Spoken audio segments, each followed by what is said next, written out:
আজি মই বগৰী মিঠা আচাৰ বনাম। সেইবাবে মই বগৰীকেইটা ভালকৈ ধুই অলপ শুকুৱাই লৈছোঁ। ভালকৈ একেবাৰে কণকণীয়াকৈ শুকোৱা নাই, এনেকৈ শুকুৱাই লৈছোঁ।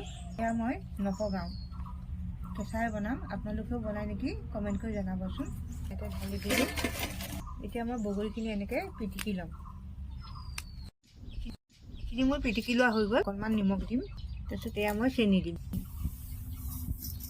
যিহেতু অকণমান বেছিকৈ লাগিব, যিহেতু বগৰীকেইটা অলপ টেঙা।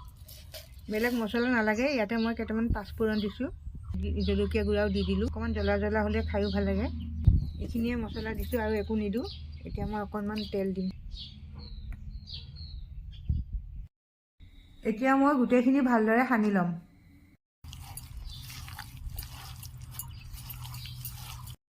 সনা হৈ গ'ল। এতিয়া মই চৰিয়াত দি ৰ'দত শুকুৱাই থাকিম, যেতিয়ালৈকে বগৰীখিনি শুকাই টান হৈ